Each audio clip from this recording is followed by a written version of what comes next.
De Urker Kotter die het 19 juni de haven van Haas ongeveer waard is juur te beval zetten. De skeer komt op proegwaai 6 en een hele ton. Het gaat dan om een combinatie van de skeer en het skip. En de skeer als gevolg van het feit dat er wekenlang het visken weer ken.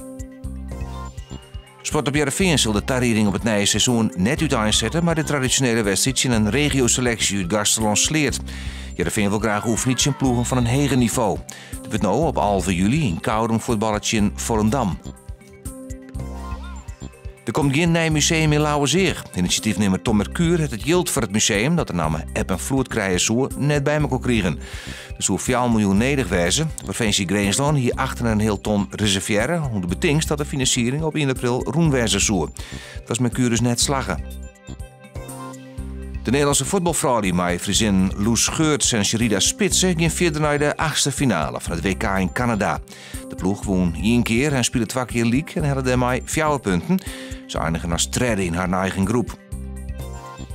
Joen en vannacht werd het droeg, het werd 13 graden. Wanneer droeg en zin is waar, middags meer bewolking. Temperatuur dan 17 graden, de noordwestenwind is vrij krachtig.